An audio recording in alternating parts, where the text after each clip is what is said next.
Brother cinema audio launch అనంతరం ఓ మీడియాకి ఇచ్చిన ఇంటర్వ్యూలో జయం రవికి విడాకుల విషయం కోసం ప్రశ్న ఎదురయ్యింది.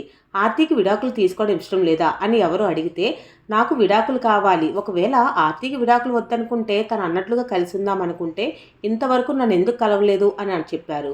నేను పంపించిన 2 లీగల్ నోటీసులకి ఎందుకు స్పందించలేదు, తనకు రాజీపడాలన్న ఉద్దేశం ఎక్కడా కనిపించడం లేదు అని బదులిచ్చాడు.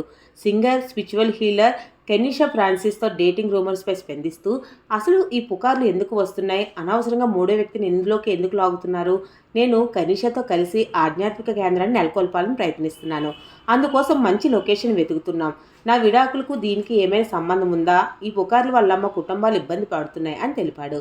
పిల్లల గురించి మాట్లాడుతూ, పిల్లల కస్టడీ నాకే కావాలి, 10 ఏళ్ళైనా 20 ఏళ్ళు పట్టినా సరే, ఆరవ్ అయాన్లు నాకు దక్కే వరకు పోరాడతాను, వాళ్ళే నా సంతోషం. ఆరవ్తో కలిసి 6 ఏళ్ల క్రితం టిక్ టిక్ టిక్ మూవీ చేశాను. ఆ సినిమా సక్సెస్ మీట్లో ఎంత సంతోషపడ్డానో, ఇప్పుడు నిర్మాతగా మారి తనతో సినిమా తీయాలనుకుంటున్నాను. విడాకులంటారా, ఈ విషయంలో నేను వెనక్కి తగ్గను అని కుండ బద్దలు కొట్టేశాడు జయం రవి.